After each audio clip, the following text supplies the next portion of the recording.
ایتھے میں گل کرن لگا ڈاکٹر عبدالقدیر نال جڑے زیادتیاں کر رہے ہو، سوچو کی قیامت والے دن تہاڈے نال بننا ہے۔ اور ڈاکٹر صاحب نال کیڑی تانوں پریشانی؟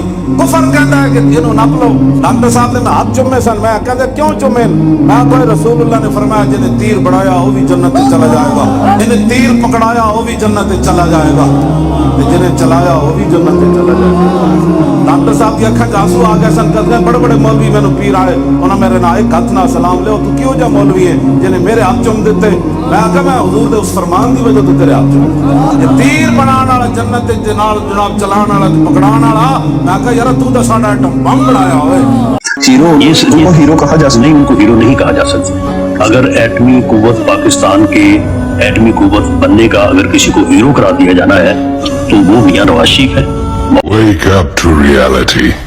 میں نے میاں صاحب سے ریکویسٹ کی کہ میزائل بنانے کا موقع دیں، کچھ پیسے دیں، تو انہوں نے گول مول کر دیا، پیسے نہیں دیے۔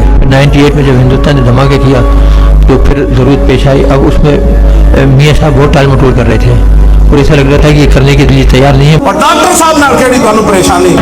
محسن پاکستان ہی نہیں اور پوری ملت میں محسن ہے۔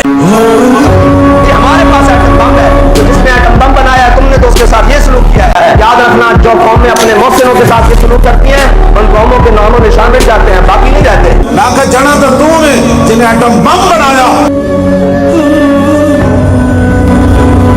آپ کی عظمتوں کو سلام۔ ایک رانا صاحب وہ سمجھتا کہ میری کرسی شباز شریف دے نال ڈائی تے میں بڑا بدماش ہوں، میں تے کمزور جا بندہ تے ساڈے شاہ دی مچھاں ویکھ لے تو، اے رانا صاحب دی مچھاں بھی ویکھ لے تے رمضان صاحب دی مچھاں بھی ویکھ لے۔